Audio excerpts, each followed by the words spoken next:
فضائل نماز۔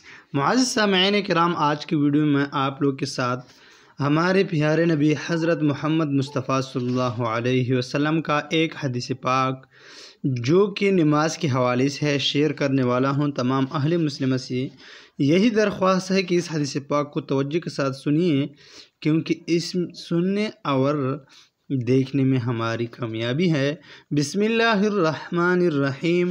نبی اکرم صلی اللہ علیہ وسلم کا ارشاد ہے کہ جو شخص 40 دن اخلاص کے ساتھ ایسی طرح نماز پڑھے کہ تکبیر اولیٰ فوت نہ ہو تو اس کو 2 پروانے ملتے ہیں، ایک پروانہ جہنم سے چھٹکارے کا، دوسرا انفاق سے بری ہونے کا۔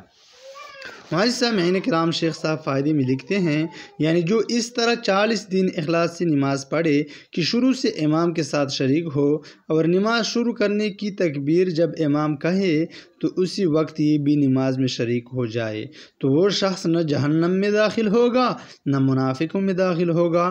منافق وہ لوگ کہلاتے ہیں جو اپنے کو مسلمان ظاہر کریں لیکن دل میں کفر رکھتے ہوں، اور 40 دن کی خصوصیت بظاہر اس وجہ سے ہے کہ حالات کے تغیر میں 40 دن کو خاص داخل ہے۔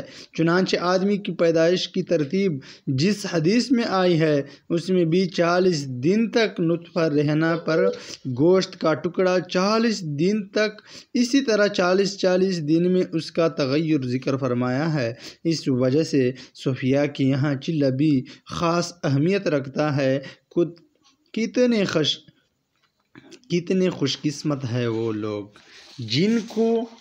جن کی تکبیر اولیٰ برسوں تک فوت نہ ہوتی ہو، یعنی جن کے برسوں بھی تکبیر اولیٰ فوت نہ ہو، یہ لوگ کتنے زیادہ خوش قسمت ہوں گے۔ یقیناً جن لوگوں کی تکبیر اولیٰ فوت نہ ہو وہ انتہائی زیادہ خوش قسمت ہے، کیونکہ آج کل تو لوگوں کی تکبیر اولیٰ تو چھوڑو، جماعت کے ساتھ نماز بھی نصیب نہیں ہوتا، اور زیادہ تر لوگ ایسے بھی ہیں کہ وہ جماعت تو چھوڑو گھر میں بھی نماز نہیں پڑھتے۔ اللہ تعالیٰ تمام مسلمانوں پر رحم فرمائے اور نماز کی اہمیت نصیب فرمائے اور اس کے پڑھنے کی توفیق نصیب فرمائے۔